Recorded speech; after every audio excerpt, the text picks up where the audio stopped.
और ये एक वो भूख है जो कभी ख़त्म नहीं होती, और राहु इसको बहुत अच्छे से समझता है।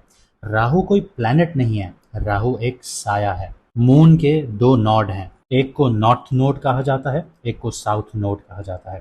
नॉर्थ नोड जो है वो राहु है, जिसको ड्रैगन हेड भी कहा जाता है।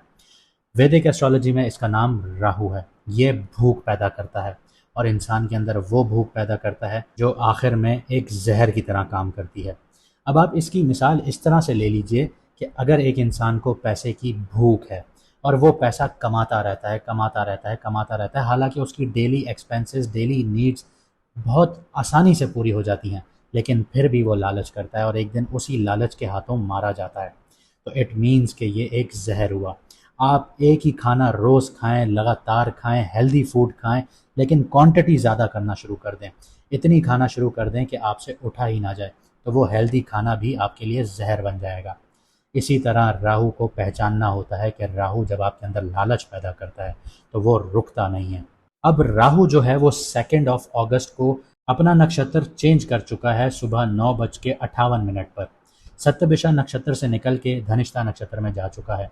तो कहानी और इंटरेस्टिंग हो जाती है, क्योंकि धनिष्ठा नक्षत्र का जो चौथा पड़ाव है वो एक्वेरियस में है, फिर इसके बाद ये कैप्रिकॉर्न में ट्रांजिट करेगा। अब धनिष्ठा नक्षत्र का जो मालिक है वो मार्स है, और मार्स स्पीड, एक्शन, कंपटीशन और एग्जीक्यूशन का प्लैनेट है। और अगर हम एस्ट्रोलॉजी, वैदिक एस्ट्रोलॉजी के हिसाब से देखें तो मार्स और राहु जब भी एक साथ होते हैं या नज़र बनाते हैं तो अंगारक दोष बन जाता है। अब अगर आपको याद हो, 29 या 28 फरवरी को मैंने वीडियो डाली थी, उसमें मैंने जिक्र भी किया था अंगारक दोष का, जिस वक्त चांद ग्रहण लगा था। तो अंगारक दोष की अगर आप कोई वीडियो उठा के देखें हमारी, तो जिस वक्त हमने जो चीज़ें बोली या हमने प्रेडिक्शंस की, तो वो सारी चीज़ें उसी वक्त एक्यूरेट हुई, क्योंकि यहाँ पर चीज़ें रुकती नहीं हैं, एकदम से एक्सपेंड होती हैं। तो अब राहु काम करेगा मार्स के नक्षत्र में, यानी कि जो आपकी नॉर्मल भूख है वो अब मार्स की एनर्जीज के साथ एक्सपेंड करेंगी। राहु की सबसे ख़ास क्वालिटी उसकी एम्प्लीफिकेशन है। जिस चीज़ को टच करे उसकी डिज़ायर को बढ़ा देता है। आप किसी चीज़ को उस पसंद नहीं करते, आप उसको हासिल करने के लिए कुछ भी कर रहे होते हैं, फिर सिर्फ हासिल ही नहीं करना चाहते बल्कि दूसरों से आगे भी निकलना चाहते हैं।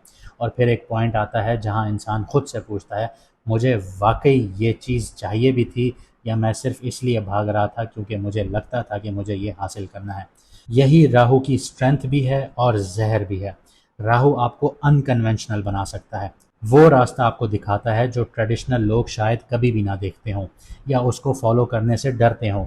Technology, internet, foreign connections, mass audience, networking, unusual business models, research, innovation और कॉम्पिटिटिव इन्वायरमेंट्स में राहु की एनर्जी को इंटेलिजेंटली यूज़ किया जा सकता है। लेकिन जैसे मैंने आपको कहा कि इसकी डार्क साइड को इग्नोर मत कीजिएगा। राहु ऑब्सेशन क्रिएट करता है, एक गोल दिमाग पर सवार करवा देता है, एक इंसान दिमाग पे सवार करा देता है, एक रिलेशनशिप, एक पोजीशन, एक अमाउंट ऑफ मनी दिमाग में चढ़ जाती है, एक सोशल स्टेटस, एक रिकग्निशन मिल जाए, और फिर इंसान को लगता है बस ये मिल जाए और मैं सेटिस्फाइड हो जाऊंगा। लेकिन यही राहु का ट्रैप होता है। आप दुनिया में जितने भी बड़े बड़े पॉलिटिशियंस उठा के देखें, उनका राहु इतना मजबूत होगा क्योंकि वो आपसे झूठ बोलते हैं, और झूठ जब वो बोलते हैं तो आप पहचान भी नहीं पाते।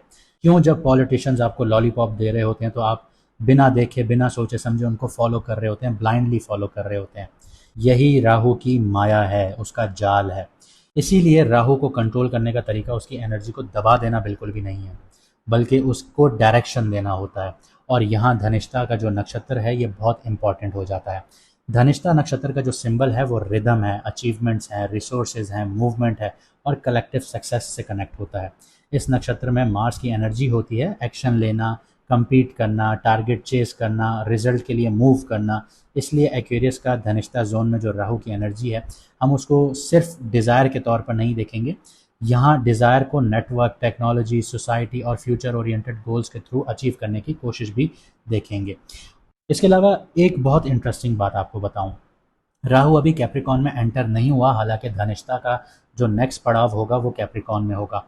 इस वक्त राहु एक्वेरियस में 6 डिग्रीज पर है, धनिष्ठा के चौथे पड़ाव में है। कैप्रिकॉन का चैप्टर बाद में आता है, इसलिए इस सीरीज में हम सिर्फ राहु को एक्वेरियस में ही रीड करेंगे। जब कैप्रिकॉन में ट्रांजिट करेगा तो हम कैप्रिकॉन में जब उसका नक्षत्र होगा उसमें भी उसको रीड करेंगे, कैप्रिकॉन में भी रीड करेंगे, लेकिन उसके नक्षत्र के थ्रू करेंगे। और क्योंकि धनिष्ठा का लॉर्ड मार्स जेमिनी में बैठा हुआ है, 6 डिग्रीज पर बैठा हुआ है जिस वक्त मैं ये वीडियो बना रहा हूँ, ये ऑब्वियसली आगे आगे बढ़ता जाएगा। राहु की जो नक्षत्र लेवल स्टोरी है वो मार्स तक जाती है। मार्स जेमिनी में बैठा है, इसलिए action, connection, communication, information, skills, media, strategy और मल्टीपल आइडियाज़ के साथ बनते हुए नजर आते हैं। मार्स के बाद मरकरी को भी देखेंगे, क्योंकि मार्स जिस घर में बैठा है मरकरी उसका मालिक है, और मरकरी कैंसर में बैठा है। तो यहाँ पे बात कैंसर तक जा रही है, मरकरी तक जा रही है, और कैंसर में सन, मून, मरकरी, एक्सॉल्टेड जुपिटर पहले से मौजूद हैं, जैसे आपने पुरानी वीडियोस में देखा होगा। यानी राहु की स्टोरी को हम आइसोलेटेड नहीं पढ़ेंगे, वहाँ पे राहु, धनिष्ठा नक्षत्र, Mars, mercury, cancer planetary cluster जो है, ये सारी चीज़ें देखेंगे। दूसरी तरफ ये भी देखेंगे कि राहु एक्वेरियस में है, सैटर्न उसका मालिक है, रेट्रोग्रेड सैटर्न पाइसेस में बैठा हुआ है, जुपिटर की 9th एस्पेक्ट सैटर्न पर पड़ती है। यहाँ से पता चलता है कि राहु किस तरह की डिज़ायर्स क्रिएट करता है, और उस डिज़ायर्स को एक्शन कौन दे रहा है, और उस एक्शन का कनेक्शन ज़िंदगी के किस दूसरे चैप्टर पे बन रहा है।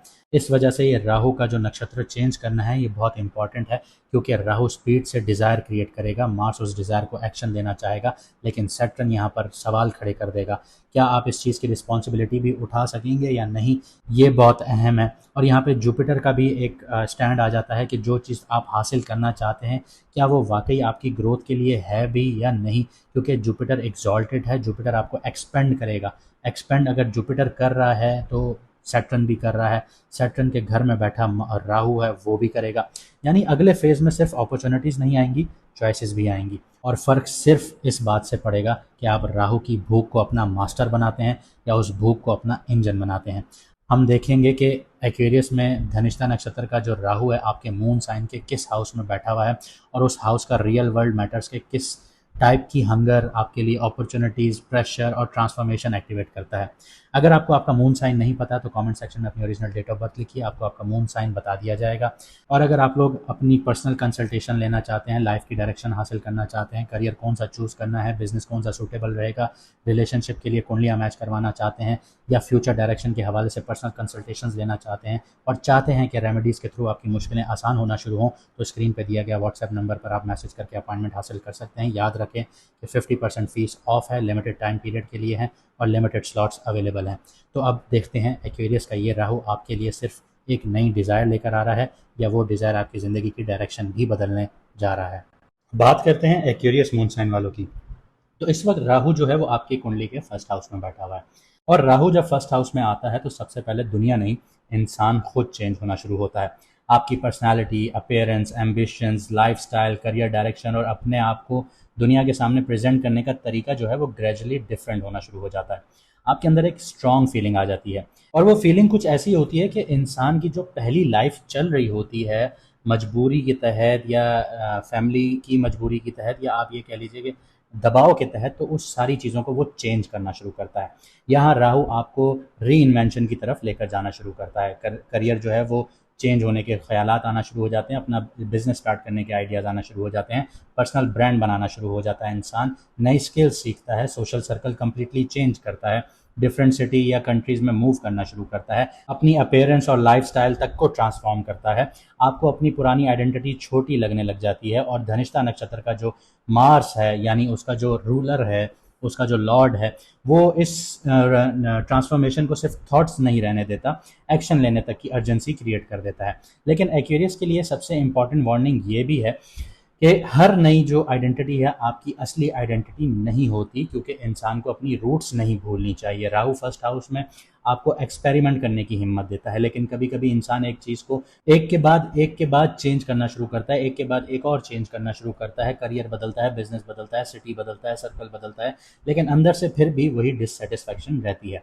इसलिए इस ट्रांजिट में चेंज को रिजेक्ट नहीं करना, लेकिन चेंज को उसका रीज़न समझना ज़रूरी है। अब धनिष्ठा नक्षत्र का जैसे जो मालिक है मार्स है, वो बैठा हुआ है आपकी कुंडली के 5th हाउस में। यहाँ राहु की आइडेंटिटी जो है वो transformation directly creativity, intelligence, education, entrepreneurship, romance, बच्चों और फ्यूचर प्रोजेक्ट्स के साथ कनेक्ट हो जाती है।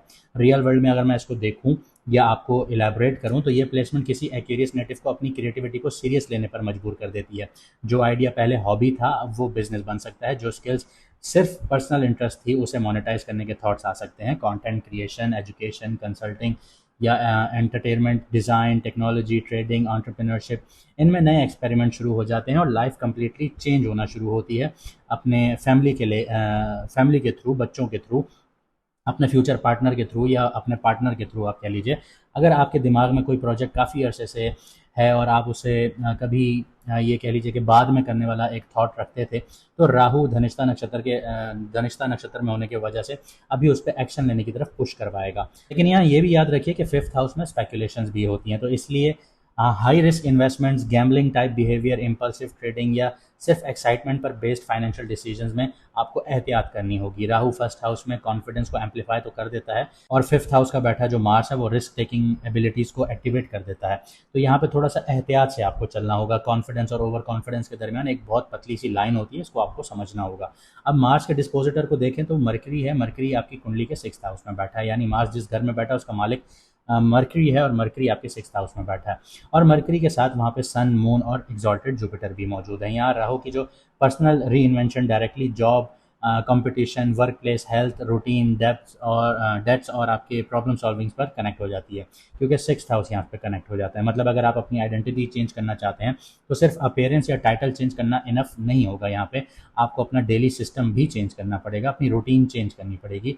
आप नए करियर आइडेंटिटी बनाना चाहते हैं तो स्किल डेवलप करनी होगी। बिजनेस स्टार्ट करना चाहते हैं तो ऑपरेशंस और कस्टमर सर्विस बिल्ड करनी होगी।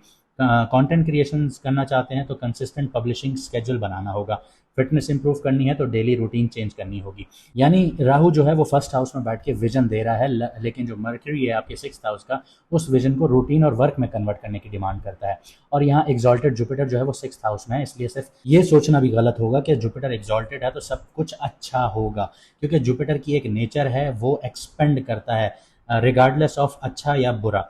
तो जुपिटर जो सिक्स्थ हाउस की थीम्स हैं उनको एक्सपेंड कर देता है यहाँ पे, यानी मतलब आ जाती है आपकी प्रॉब्लम सॉल्विंग एबिलिटीज़ आ जाती हैं, सर्विस आ जाता है, वर्क अपॉर्चुनिटीज़ आ जाती हैं, कॉम्पिटिशन्स आ जाते हैं, साथ साथ उसके रिस्पॉन्सिबिलिटीज़ भी बढ़ जाती हैं, वर्कलोड भी बढ़ जाता है। मतलब ये सारी चीज़ें आपकी एक्सपेंड हो रही हैं। आपको किसी डिफिकल्ट प्रोफेशनल सिचुएशन में ग्रोथ का मौका मिल सकता है, कोई कॉम्प्लिकेटेड प्रोजेक्ट आपके पास आ सकता है, ऑफिस में कोई प्रॉब्लम सॉल्व करने की रिस्पॉन्सिबिलिटी मिल सकती है, और अगर आप उसे सक्सेसफुली हैंडल कर लेते हैं तो वही प्रॉब्लम आपकी प्रोफेशनल क्रेडिबिलिटी बना देती है। लेकिन याद रखिए कि सिक्स्थ हाउस में आपके कर्जे भी हैं, आपकी हेल्थ का इशू भी है, और अगर ये चीज़ें ख़राब हुई तो ये भी उतनी ही जल्दी बढ़ेंगी और आपके दुश्मन भी यहाँ पर आते हैं और ये दुश्मन भी एक्सपेंड होना शुरू होंगे। अब राहु का देखते हैं कि राहु जिस घर में बैठा है यानी एक्वेरियस में आपके फर्स्ट हाउस में, उसका लॉर्ड जो है वो सैटर्न है। अब सैटर्न के हिसाब से हम इसको रीडिंग में देखें तो सैटर्न रेट्रोग्रेड हो चुका है।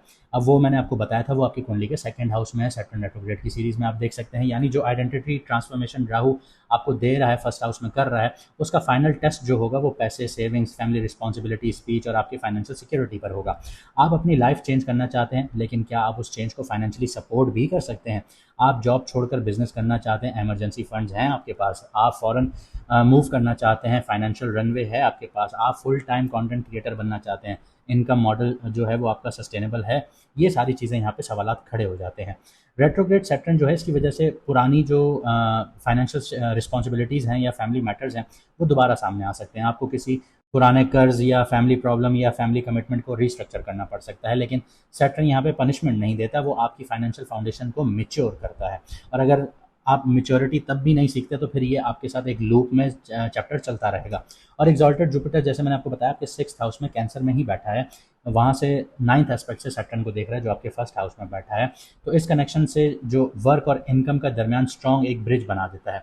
आपकी प्रोफेशनल स्किल, सर्विस या प्रॉब्लम सॉल्विंग एबिलिटी जो है वो अर्निंग में कन्वर्ट करने का बहुत ज़्यादा पोटेंशियल रखती है और वो इम्प्रूव भी हो सकती है।